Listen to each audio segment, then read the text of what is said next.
वाहिगुरू जी की फतेह।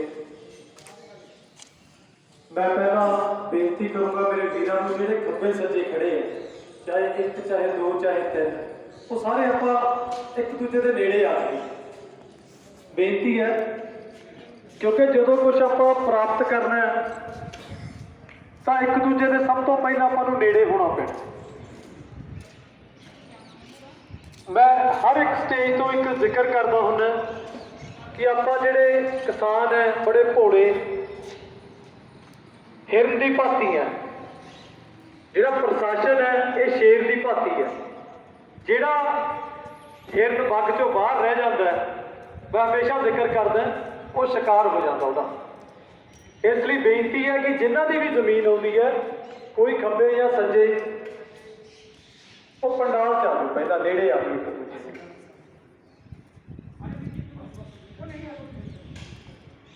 कुछ चेहरे है जिन्हां नाल चलो मदद करो, साडी किसानों की मदद करो, फिर ही वड्डा होंदा कोई रुतबा। तो मैं जो शक्ल देख रहा सी लुधियाने वाले वीरां दी, ते पुराने चेहरे है जानते असीं, क्योंकि 3 महीने कुछ क दिन हो गए आपां नूं लड़ाई लड़ते हुए।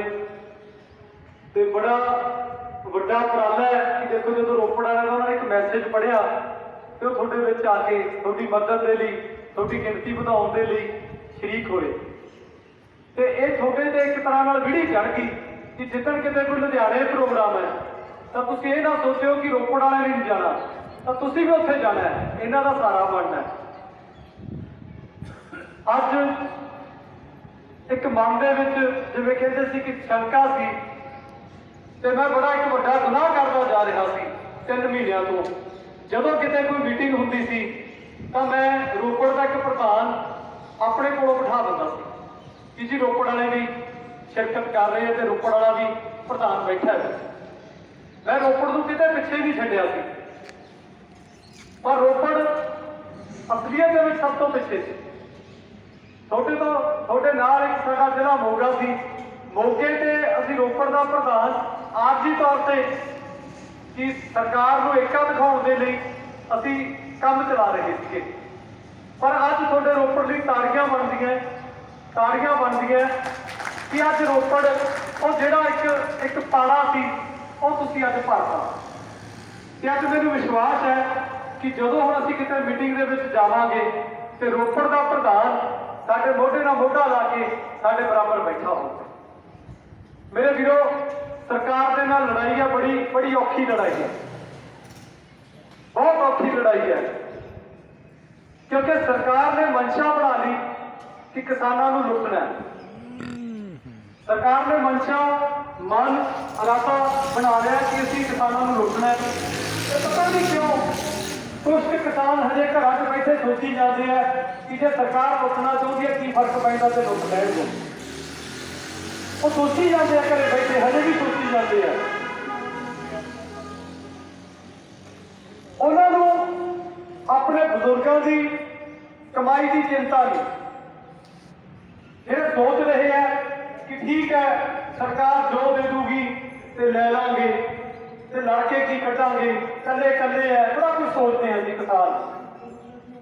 पर हुण तुसीं लुटे नहीं जा रहे, हुण तां तुसीं आपदा लटा आप कराउण की तैयारी चो जे घरे बैठे हो, क्योंकि असीं तां 3 महीनों तो पहरा दे रहे हैं, घर घर सुनेहा दे रहे हैं कि कुछ डरन की लोड़ नहीं, परचे कराने लिए तो असीं तैयार होए खड़े हैं। जिहड़े प्रशासन के गल हत्थ पा रहे हैं, बार बार SDM नाल टकरा रहे हैं, DC नाल लड़ रहे हैं, तो साडे नाल मगर आके खड़ जाओ, इतों वड्डी साडी कोई मंग नहीं। मैं तुहाडे तो मदद मंगण आया, मैं बड़ा जोर लाया, एक टीम मेरे नाल वर्क कर रही है, जिले जा रहे हैं, पंजाब जा रहे हैं, झोलियां अड्ड रहे हैं तुहाडे मूहरे कि साडे नाल खड़ो आके। क्यों अड्ड रहे हैं? क्योंकि सानूं हुण जिहड़ी जित आ बड़ी नेड़े दिख रही है। अज एक प्रशासन की मीटिंग थी, जदों उन्होंने सारे पंजाब नूं एक प्लेटफॉर्म पर देख लिया तो लुटण की तैयारी थी। 20 लाख 18 लाख 19 लाख थोड़ियां जमीनों के रेट तकरीबन तय सी। अज तो 3 महीने पहला थोड़े अवार्ड होने वाले थे जो तो लड़ाई शुरू की है, पर अज सरकार थोड़ा जिहा उपर गई है, हल्का जा सरकार ने मन बनाया 40 45 50 असीं थोड़ियां जमीनां लेना चाहुंदे हैं। सरकार ने मन बना लिया। एसडीएम की मीटिंग सी, मेरे वीर जी बैठे सी, मैं कहा थोड़ा थोड़ा जिहा कलैक्टर रेट वधिया तो उन्होंने पता किया तो हुणी कहते कहते गल थोड़ी सही सी प्रधान साहब, थोड़ा जिहा वधिया। तो सरकार के मन के एक गल तो जरूर होनी है कि ਜਿਹੜੇ किसान इकट्ठे हो रहे हैं तो जे इन्हों 40 45 लाख रुपया दे दिए तो अद्धे कितना रुपये चक लेंगे, अद्धे कितना रुपये चक लेंगे। सरकार के मन के गल हैगी है, पर सरकार के मन के एक डर जरूर है। और डर की है कि जो पंजाब सारे जिले संगरूर पटियाला लुधियाना गुरदासपुर तरनतारन कपूरथला रोपड़ जिन्ने सारे जिले हैं ये सारे फैसला एक ले रहे हैं, सारे हल्के ले रहे हैं कि उन्होंने समझ नहीं आ रहा सरकार को कि किहड़ा दिमाग है जिहड़ा इन्हां दे पिछे काम कर रहा है। सरकार को समझ नहीं आ रहा हजे कि किहड़ा दिमाग है जिहड़ा इन्हां दे पिछे काम कर रहा है। सरकार ने इत्थे एक साजिश जी अज ही हुई है, एक साजिश की है 40 45 50 लाख रुपए तक एक दो दिनों के थोड़े अगे एक प्रस्ताव आऊगा तो उत्थे कुछ मेरे वीर उलझ जाएंगे तो रुपये चक लैणगे और रुपये चक लैणगे। जिवें मेरे वीर ने कहा कि जो राजस्थान के हो रहा है तो उत्थे लोग भज के रोकण लग गए तो उन्होंने डांगा पै रही है, जबरन उन्होंने जमीनां लुटियां जा रही हैं, वो जबरन ही लुटियां जा रही हैं और जबरदस्ती भी लुटियां जा रही हैं। वो जो किसान घरे सुते पे सी उन्होंने जबरदस्ती हो रही है, जो किसान चकन्ने सी जो संगठन के विच सी वो लुटे नहीं गए। उत्थे जो प्रशासन जाता तो उन्होंने पर्चा हो जाता प्रशासन से। वो जो जमीन तुम यूट्यूब से देख रहे हो वो किसान है जिन्होंने रुपये चक लिए, पहले रुपये चक ले तो जो जमीन वाहन आए तो बुरे हो गए, रुपये भी ले रहे तो कहते सारी जमीन भी बच गए, फिर तो डरते ही पैणगे, फिर तो डांगा पैणगियां। गुनेगार कौन जो घरे बैठे थे जिन्होंने पता नहीं। मैंने कई मेरे भी पूछते हैं कि प्रधान जी जो घरे बैठे उन्होंने की हो, उन्होंने हो जो राजस्थान वाले ना हो रही है, जो राजस्थान वाले हो रही है उन्हें डांगा पैणगियां। जो मेरे वीर पहले ही जागृत होंगे, जो मेरे वीर हर अंदोलन जाएंगे, जो मेरे वीर हर स्टेज अटेंड करेंगे, उन्होंने पता होगा कि रुपये चकने कदों है, वो इंतजार करेंगे। वो कहेंगे कि यार एक साढ़े आया सीगा संगरूप तो जिन्होंने कोऑर्डिनेटर कहते थे वो सानू रोक के गया तो सानू सुनेहा देर भी आऊगा कि नहीं यार हम अपने हथ खड़े हो गए तो रुपये चक लो।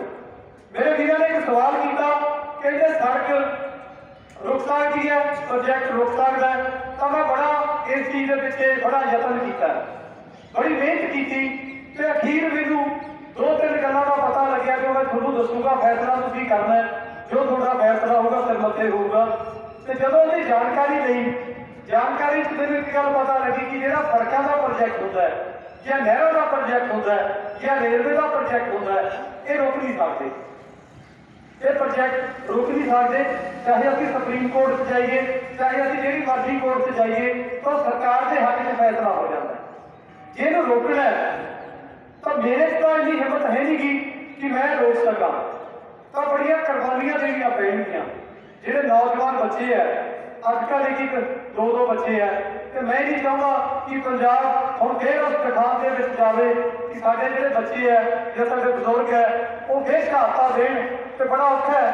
मोढियां ते उन्हां बच्चों नूं छड्ड के आउणा, वो मोढियां ते छड्ड के आउणे पैणगे आपां नूं जवाब। तुसीं मेरी गल नूं समझण की कोशिश करियो, मैं कहना की चाहुंदा।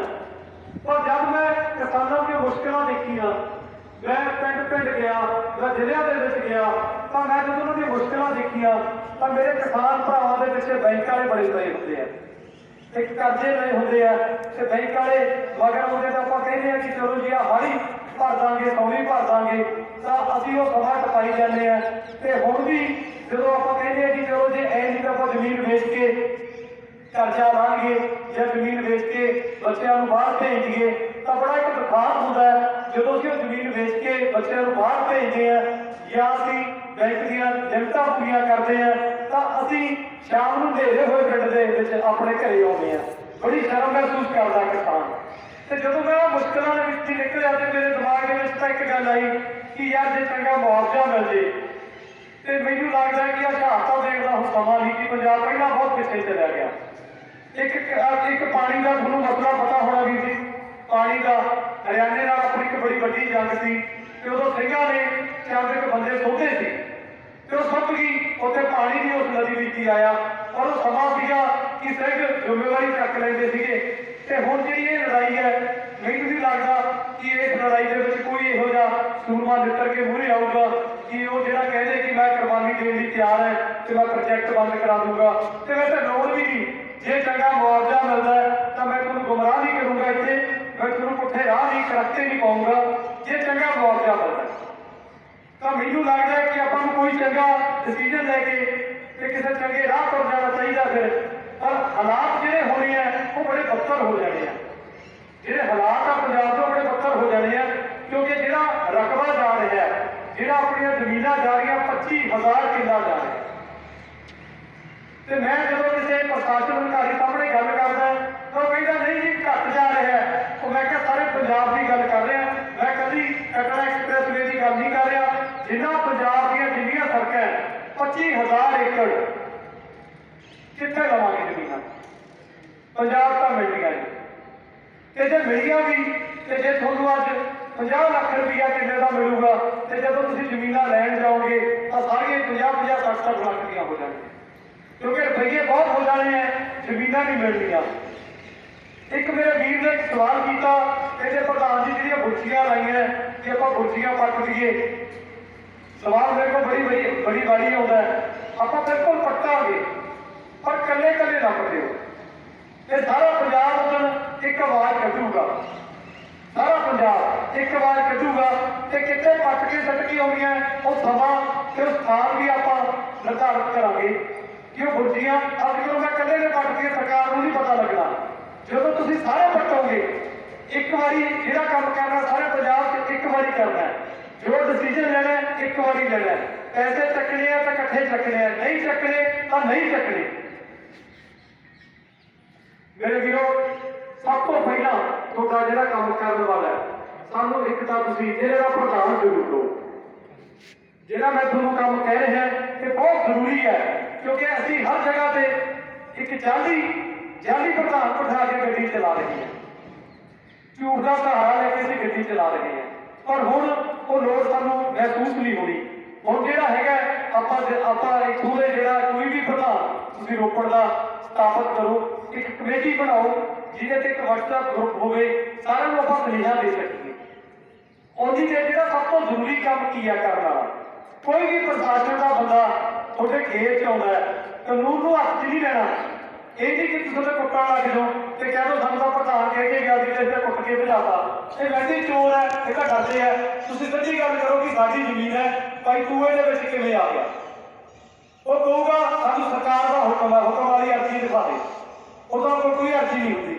दूजी गल एक बहुत बड़ा सवाल होता है कि किहड़ा स्टेट तो आ तू, वो कहते कोई कहता यूपी तो आ, कोई कहता दिल्ली तो, तेरा कोरोना टेस्ट होया, उन्होंने को कोरोना टेस्ट की कोई रिपोर्ट नहीं होती। उस तो अगला सवाल है कि तू साढ़े एसपी को तलाह दी, तू साढ़े किसी प्रशासन किसी थाने से तलाह दी, वो कहूँगा नहीं कि सानू कहना पता तू अफसर है या साढ़े खेत को बाहर निकल कि उन्होंने तुम सारे इकट्ठे होकर बाहर कर दिया करो। ये साढ़े नाल किवें होया जब असीं शुरू से लड़ाई लड़ी तो मैनूं उत्थे बुलाया गया पटियाले, कहते प्रधान जी इत्थे असीं बंदे फड़दे तो तुसीं दवा दा ला जाओ। मैं उन्होंने जिक्र किया मैं क्या दरिया बिछा लो तो इतने सारे जने बह जाओ, किन्ने बंदे हो कहते जी असीं 10 जाने मैं क्या परवाह ना मनो तो मैं थोड़े को 20 मिनट पहुँच गया। साਡਾ कोई बहुत ज़्यादा फर्क नहीं, संगरूर से पटियाला सानू नेड़े पैंदा 20-25 मिनट से एक दूसरे के नेड़े पहुँच जाते हैं। जब उत्थे मैं पहुँच गया तो मैं एक बड़ा बड़ा दुखांत देखा कि चंद कुछ मिनटां 2 पुलिस वाले मोटरसाइकिल से आ गए तो कहते प्रधान तुसीं बंदे बंदी बना ले। मैं कहती बंदी नहीं बनाए, साडियां मोटरां दी तारां कट्टण आए सी ते असीं फड़ के बिठा ले। उत्थे मैं भी प्रशासन नाल 2-2 हत्थ दिमाग नाल कीते फिर जो असीं बैठ के तो उन्हें अपने अफसर को फोन किया कि इतने तो 10-12 बंदे बैठे हैं तो जो अफसर होता बड़ा सियाणा होता है तो वो जो इस तरह से कहता तुम छेड़ो ना, कहता मैं आप आना है। तो जब मैं उन्होंने गल करते वार्तालाप सुन ली तो मैं नाल ही उन्होंने सुनेहा दिता, मैं क्या घट्टो घट्ट 25-30 बंदे होर बुला 40-50 ਬੰਦੇ ਸਾਡੇ ਹੋਰ ਇਕੱਠੇ ਹੋ ਗਏ। ਦਰਿਆ ਵਿਛੀਆਂ ਸੀ ਤੇ ਉਧਰ ਪੁਲਿਸ